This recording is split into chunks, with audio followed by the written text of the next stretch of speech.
Starbucks isn't really a coffee company. It's a bank wearing an apron. Yes, the foam is real, but the real magic lies in its cash flow, loyalty ecosystem, and a payment loop that never sleeps.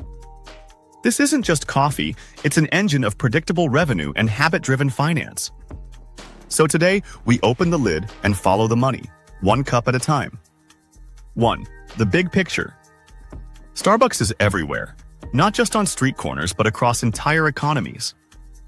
By the end of fiscal 2024, the company had 40,199 stores worldwide. That's not a coffee chain, that's a global distribution grid. Revenue reached $36.2 billion in 2024. Not bad for just coffee.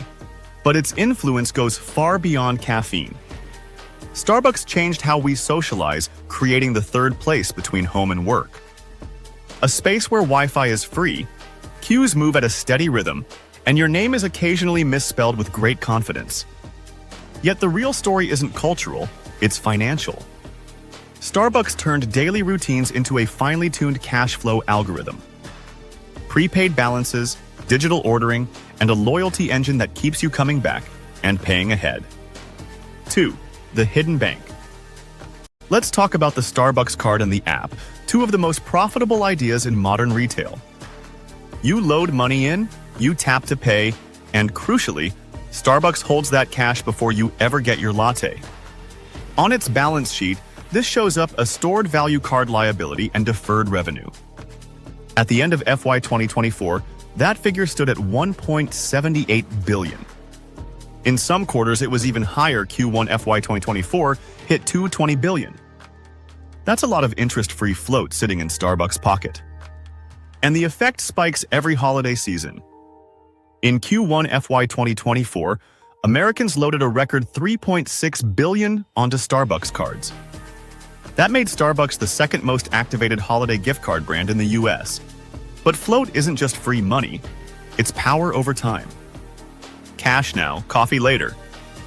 It's why people call Starbucks a shadow bank with latte art. Of course, it's not a true bank, but as a payments platform, it behaves like fintech wrapped in cinnamon and foam. And here's the fun part. The only difference between your Starbucks card and a savings account? One pays you interest. The other pays you points and spells your name as Wayne. 3. The business model of anticipation. Morning rush hours are predictable, human habits are programmable. Starbucks built a business that monetizes both. Its app and rewards ecosystem lock in daily routines with surgical precision. In the US, 90-day active rewards membership 33.8 million by Q4 FY 2024. Those members visit more often, spend more per trip, and rarely switch brands. Starbucks even publishes a digital dashboard for investors, showing how loyalty literally drives the till. By Q1 FY 2024, rewards members accounted for about 59% of all in-store transactions. In the US, mobile orders made up around 31%. That's habit, quantified and monetized. Each store is designed like a stage for repetition. The layout is familiar, the menu language identical. Tall, grande, venti. Your brain feels safe because it recognizes the script. Economists call that reduced search cost. Marketers call it trust. Starbucks calls it Tuesday.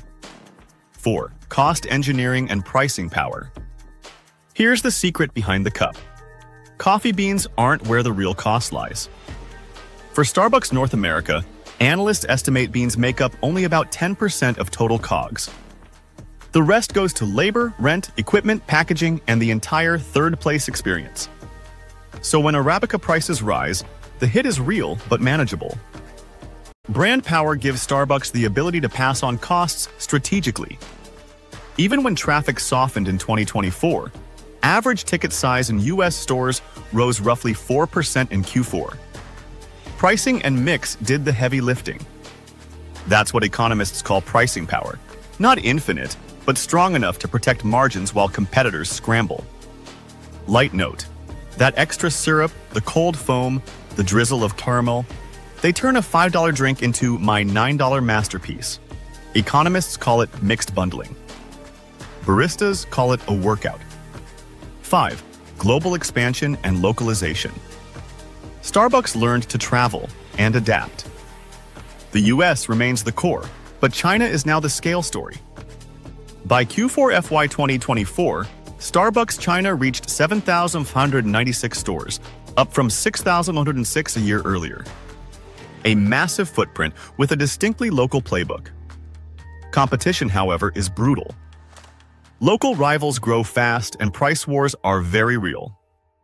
In mid-2025, Starbucks cut prices on dozens of iced and tea drinks, around RMB 5 on average, to stay sharp.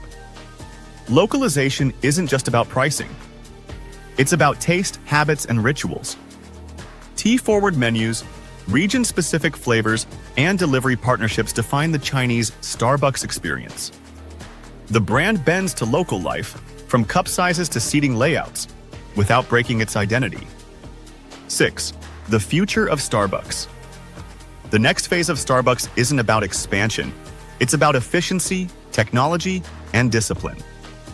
Management admits that service friction and menu sprawl have hurt the brand experience. So they're revamping US cafes, simplifying menus, cutting wait times, and restoring the third-place feeling. Automation will help, with faster machines, smarter workflows, and deeper personalization through the app.